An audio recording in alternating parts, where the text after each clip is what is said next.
तो दोस्तों एक बार फिर से आपका स्वागत है be wise and wealthy channel पे। और इस वीडियो में हम बात करने वाले हैं एक सेक्टर के बारे में जो काफ़ी अच्छा अभी नज़र आ रहा है इन टर्म्स ऑफ वैल्यूएशन। बहुत ही अट्रैक्टिव ये सेक्टर नज़र आ रहा है, जहाँ पर देखिए इस बुल मार्केट में ज़्यादातर स्टॉक्स बेलगाम घोड़े की तरह दौड़ रहे हैं। इस सेक्टर के स्टॉक्स पिटे हुए हैं, पैसिमिज्म है यहाँ पर, अंडर ओनरशिप है। तो यहाँ पर मुझे लगता है जब बुल मार्केट में पैसा रोटेट होगा तो नेक्स्ट जो नंबर है वो इस सेक्टर का आ सकता है। यहाँ पर स्टॉक्स रैली कर सकते हैं क्योंकि ग्रोथ आ रही है और फंडामेंटली अच्छे स्टॉक्स हैं। तो यहाँ पर आपको ज़रूर नज़र रखनी चाहिए। तो इस वीडियो में हम 4 स्टॉक्स के बारे में बात करने वाले हैं, जहाँ पर 2 प्राइवेट सेक्टर कंपनीज़ हैं, 2 पब्लिक सेक्टर कंपनीज़ हैं। टेक्निकली भी अच्छे नज़र आ रहे हैं और फंडामेंटली भी अच्छे नज़र आ रहे हैं। तो वीडियो के साथ बने रहिए, काफ़ी इंटरेस्टिंग वीडियो होने वाला है। तो यहाँ पर मैं बात कर रहा हूँ दोस्तों किस सेक्टर की? तो यहाँ पर मैं बात कर रहा हूँ हाउसिंग फाइनेंस सेक्टर की, और जो पहली कंपनी है इस सेक्टर की वो है आवास फाइनेंसियर्स। देखिए इस सेक्टर में आपको पता है कि स्टॉक्स काफ़ी टूटे हुए पड़े हैं, पैसिमिज्म है, पैसा यहाँ पर नहीं आ रहा है बिकॉज थोड़ा सा इंटरेस्ट रेट हाइक इन्वायरमेंट का भी यहाँ पर असर है। जब इंटरेस्ट रेट हाई होते हैं तो कहीं ना कहीं हम देखिए हमको इंटरेस्ट रेट्स बढ़ते हुए देखने को मिलते हैं, जिसकी वजह से इस सेक्टर की थोड़ी सी हमको यहाँ पर पिटाई होती हुई देखने को मिलती है। लेकिन जब इंटरेस्ट रेट कट होना शुरू होगा उससे पहले ही मुझे लगता है यहाँ पर रैली आना शुरू हो जाएगी, क्योंकि मार्केट काफ़ी सारी जो है चीज़ें बहुत ही पहले डिस्काउंट कर देता है। तो आवास फाइनेंसियर्स की बात करें तो एक ऐसी कंपनी है जहाँ पर हमने देखा है कि मैनेजमेंट काफ़ी शानदार रहा है, जिसका ट्रैक रिकॉर्ड काफ़ी अच्छा है, जो अंडरराइटिंग ट्रैक रिकॉर्ड है बहुत स्ट्रॉन्ग है और इनफैक्ट लोएस्ट है इस इंडस्ट्री में। अगर राइट ऑफ्स की हम बात करें तो जो है टेक्नोलॉजी का भी ये लेवरेज कर रहे हैं। अभी हाल ही में हमने देखा इशू क्यों आ रहे हैं इसके बिजनेस के साथ कि थोड़ा सा भी यहाँ पर टेक ट्रांसफॉर्मेशन भी हमको देखने को मिल रहा है, जहाँ पर ये जो है टेक डिप्लॉय कर रहे हैं, ठीक है, डिफरेंट इम्प्लीमेंटेशंस कर रहे हैं बिजनेस लेवल पे। तो उसका असर हमको आता हुआ देखने को मिलेगा, टर्न अराउंड टाइम हमको इम्प्रूव होता हुआ देखने को मिलेगा। और यहाँ पर इस कंपनी की बात करें तो अफोर्डेबल हाउसिंग फाइनेंस में मार्केट लीडर है, पैन इंडिया प्रेजेंस है, 15 से ज़्यादा स्टेट्स में हमको इसकी प्रेजेंस देखने को मिलती है। एयूएम ग्रोथ की बात करें तो 20 से 25% एयूएम ग्रोथ कंटिन्यूसली आ रही है और आगे भी मैनेजमेंट काफ़ी ऑप्टिमिस्टिकली यहाँ पर high double digit growth, even 20 से 25% ग्रोथ एयूएम में गाइड करता है। बात करते हैं तो एक स्टॉक का पी 24 का है, ठीक है, 24 का पी है। और अगर मैं यहाँ पर बात करूँ इसके लॉन्ग टर्म पी की, हालांकि बुक वैल्यू पे इसको हमको ज़्यादातर देखना चाहिए क्योंकि ज़्यादातर जो फाइनेंशियल इंस्टीट्यूशंस हैं उनको बुक वैल्यू पे देखा जाता है। तो आप पी की सबसे पहले बात करते हैं क्योंकि डेफिनेटली पी हमको दिखाता है कि अर्निंग ग्रोथ कैसी है। तो आप देखेंगे कंटिन्यूस ईपीएस ग्रोथ हमको आती हुई देखने को मिल रही है, जहाँ पर इसका मीडियन पी 53 का है। आज की डेट में ये सिर्फ 23 के पी पे ट्रेड कर रहा है, 24 के पी पे ट्रेड कर रहा है। तो अपने हिस्टोरिकल वैल्यूएशन से आधे वैल्यूएशन पे ट्रेड कर रहा है, जो कि एक ज़बरदस्त यहाँ पर अट्रैक्टिवनेस शो करता है। प्राइस टू बुक की बात करें तो देखिए मीडियन प्राइस टू बुक इसका 6 का है, आज की डेट में 3 पे ट्रेड कर रहा है, तो हाफ प्राइस टू बुक पे ट्रेड कर रहा है। और वहीं आप देखेंगे तो ईपीएस ग्रोथ लगातार आ रही है। आप देखेंगे तो इनके जो एनपीएज हैं वो भी ऑलमोस्ट देखिए मतलब कई सालों से 1% के आसपास है। नेट एनपीएस आप देखेंगे तो बहुत ही अट्रैक्टिव यहाँ पर एसेट क्वालिटी है आवास फाइनेंसियर्स की। तो ये भी एक काफ़ी अच्छी चीज़ हमको देखने को मिलती है। और अगर आप ईपीएस ग्रोथ देखेंगे तो आप देख सकते हैं कि ईपीएस ग्रोथ देखिए लगातार, ईपीएस ग्रोथ लगातार हर साल दर साल हमको देखने को मिल रही है। टॉप लाइन बॉटम लाइन कुछ भी पैमाने पे आप देखें तो आवास फाइनेंशियल अच्छा नज़र आता है। आज के दिन यहाँ पर ज़रूर पैसिमिज्म है, लोग पैसा लगाना पसंद नहीं करते, लेकिन यही अपॉर्चुनिटी होती है जब हमको वैल्यू स्टाइल इन्वेस्टिंग की जब हम बात करते हैं तो ये ऐसी ही कंपनियां होती हैं जो इस पैमाने पे फिट होती हैं। तो आप इसको ज़रूर यहाँ पर बाय कर सकते हो। जैसा मैंने कहा कि अभी इश्यूज चल रहे थे थोड़े से यहाँ पर, थोड़े से ग्रोथ के इश्यूज थे बिकॉज ऑफ अभी मैनेजमेंट में चेंज हुआ, ठीक है, टेक ट्रांसफॉर्मेशन हमको देखने को मिला। लेकिन सीन ये है कि देखिए जो finance housing affordable housing finance है एक ऐसा सेक्टर है जहाँ पर हमको डेफिनेटली ग्रोथ आती हुई देखने को मिलेगी। जो हमारा मिड सेगमेंट है, जो मिडिल इनकम ग्रुप है, वो यहाँ से लगातार ग्रो होता रहेगा, पर कैपिटा इनकम हमको बढ़ती हुई देखने को मिलेगी। तो यहाँ पर जो घर है वो भी हमको लोग ज़्यादा बाय करते हुए देखने को मिलेंगे, और एक अंडर पेनिट्रेटेड सेक्टर जैसे कि आपके साथ में कई बार चर्चा कर चुका हूँ।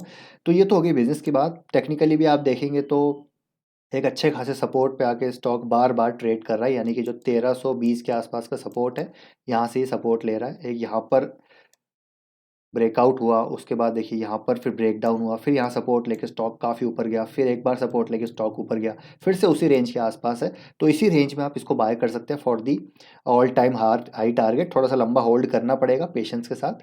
बाकी कंपनी अच्छी है, कोई प्रॉब्लम फंडामेंटली नहीं है, थोड़े से इश्यूज चल रहे हैं सेक्टर में, थोड़े से बिजनेस साइड पे ट्रांसफॉर्मेशन हो रहे थे, उसकी वजह से इश्यूज है, अदरवाइज कोई दिक्कत नज़र नहीं आती। यहाँ से स्टॉक जितना गिरेगा आप मान के चलिएगा उतना ज़्यादा यहाँ पर इसका रिस्क रिवॉर्ड रेशो फेवरेबल होगा। और आज के दिन में हाउसिंग फाइनेंस सेक्टर की ये company down side limited show कर रही है और अपसाइड पोटेंशियल काफ़ी अच्छा शो कर रही है। तो करंट मार्केट प्राइस पे बाय कर सकते हैं। बाकी स्टॉप लॉस लगाना है तो 1322 का स्टॉप लॉस लगा के आप इसको होल्ड कर सकते हैं। बाकी मेरे ख्याल से लॉन्ग टर्म बैट है। इसके बाद एक और कंपनी है रेपको होम फाइनेंस, ये भी काफ़ी अच्छी कंपनी है, मैनेजमेंट इसका भी काफ़ी अच्छा नज़र आता है। और मैनेजमेंट अभी इसमें गाइड कर रहा है, अभी आई थिंक 7-8% के आसपास ग्रोथ आ रही थी एयूएम में। मैनेजमेंट गाइड कर रहा है कि भैया 14 से 15% एयूएम ग्रोथ आएगी FY27 तक। तो आप समझ सकते हैं कि गाइडेंस डबल हो रही है। लेकिन अभी जैसे हमने कहा कि यहाँ पर थोड़े से एनआईएम्स इश्यूज थे, लेकिन ये पूरे फाइनेंस सेक्टर में है अभी। तो ये जैसे ही इंप्रूव होगा चीज़ें, इंटरेस्ट रेट यहाँ पर कट होना शुरू होगी, ये सेक्टर भागता हुआ नजर आएगा, और स्पेशली ये वाला सेगमेंट हाउसिंग फाइनेंस वाला। तो आज के दिन में देखिए इसका पैग 0.95 है, यानी कि जो अर्निंग ग्रोथ है वो 1 के नीचे है। आवास फाइनेंशियल में भी आप देखेंगे तो 0.68 है। रेपको में आप देखेंगे तो 0.95 है। प्राइस टू बुक 1 का है। और अगर मैं हिस्टोरिकली बात करूं तो देखिए हिस्टोरिकली प्राइस टू बुक 1.8 है, आज के दिन में 1 है। तो मतलब यहाँ से अगर बुक वैल्यू डबल भी होती है तो स्टॉक भी यहाँ से डबल हो सकता है। वहीं आप बुक देखेंगे तो इसकी बुक वैल्यू लगातार बढ़ती हुई देखने को मिल रही है। और आप देखें तो यहाँ पर एक चीज़ और अच्छी मैंने देखी यहाँ पर कि इसके एसेट क्वालिटी इंप्रूव हो रही है। देखिए जहाँ पर 7 के इसके ग्रॉस एनपीएस थे, आज की डेट में 4.70 है। जहाँ पर नेट एनपीएस 5 के थे, आज की डेट में 1.90 है। तो एसेट क्वालिटी लगातार इस रेपको होम फाइनेंस की इंप्रूव हो रही है। और यहाँ पर जैसे ही ग्रोथ आना शुरू होगी तो रेपको होम फाइनेंस मुझे लगता है यहाँ से डबल वाला कैंडिडेट है। और एसेट क्वालिटी इंप्रूव हो रही है, प्रोडक्ट मिक्स यहाँ पर इंप्रूव हो रहा है, मैनेजमेंट यहाँ पर काफ़ी कॉन्फिडेंट नज़र आ रहा है। टेक्निकली बात करें तो आप देखिए एक अप ट्रेंड में शॉर्ट टर्म बेस कंसोलिडेशन का ब्रेकआउट हुआ है और शॉर्ट टर्म अप ट्रेंड में स्टॉक आ चुका है। और एक जो रेजिस्टेंस था 451 का, 427 का, वो भी ब्रेक हो चुका है। 451 पे ट्रेड कर रहा है वीकली चार्ट पे। तो एक अच्छा खासा मेरे को लगता है यहाँ पर ये स्टॉक कंसोलिडेट होकर फिर से ऊपर जाता हुआ देखने को मिलेगा। स्टॉप लॉस आप 427 का इधर लगा के इसको भी रेपको होम फाइनेंस को बाय कर सकते हैं। मुझे लगता है ये स्टॉक यहाँ से 900 का टारगेट भी दिखा सकता है। बस आपको ट्रैक करना पड़ेगा यहाँ पर कि क्या जो मैनेजमेंट ने गाइडेंस दी है वो यहाँ पर फुलफिल हो रही है या नहीं। और बाकी फंडामेंटली अच्छी कंपनी नज़र आती है। अब दो प्राइवेट हो गई, एक मैं सरकारी की बात करूंगा, LIC housing finance. Peg ratio 1 के नीचे है, प्राइस टू बुक 1.21 का है। और अगर मैं चार्ट पे देखूं प्राइस टू बुक मैक्सिमम देखिए 2.2 का है, और अभी 1.2 पे चल रहा है। तो अभी यहाँ से भी प्राइस टू बुक मेरे को लगता है डबल हो सकता है, क्योंकि सरकारी कंपनियों की हवा चल रही है। तो ये LIC हाउसिंग फाइनेंस यहाँ पर वो बेनिफिशियरी हो सकता है। और यहाँ पर भी हमको ग्रोथ आती हुई देखने को मिल सकती है। तो ये स्टॉक ऑलरेडी अपने ऑल टाइम हाई के आसपास आ चुका है, काफ़ी रनअप हो चुका है, लेकिन मुझे लगता है थोड़ा सा रिट्रेसमेंट यहाँ पर होगा। स्टॉक अगर 500 साढ़े 500 के आसपास आता है तो यहाँ पर फ्रेश बाय हो सकता है। इनफैक्ट 550 से 600 के बीच यहाँ पर एक अच्छी बाइंग हो सकती है LIC हाउसिंग फाइनेंस में। इसके बाद है दोस्तों एक और सरकारी कंपनी GIC हाउसिंग फाइनेंस। हालांकि नंबर अच्छे नहीं आए हैं, लेकिन वैल्यूएशन वाइज आप देखेंगे तो प्राइस टू बुक 0.76 पे ट्रेड कर रहा है। और अगर मैं इसका long term price to book देखूं तो 1.2 का है। तो यहाँ से भी प्राइस टू बुक डबल हो सकती है। कंपनी की बुक वैल्यू लगातार बढ़ रही है। तो इसको भी, हालांकि ये लास्ट में मैं इसलिए डिस्कस कर रहा हूँ कि यहाँ पर इसमें थोड़े से तीनों के मुकाबले रिस्क रिवॉर्ड रेशो उतना फेवरेबल नहीं है, लेकिन वैल्यूशन वाइज ये भी काफ़ी अच्छा नज़र आता है। टेक्निकली मैं बात करूँ तो GIC हाउसिंग फाइनेंस भी आप देखेंगे तो रडार पे आ रहा है टेक्निकली भी। अभी इसको भी मैंने पहले भी यहाँ पर डिस्कस किया था, 160 के लेवल के आसपास मैंने आपको इसको ऑलरेडी बताया था।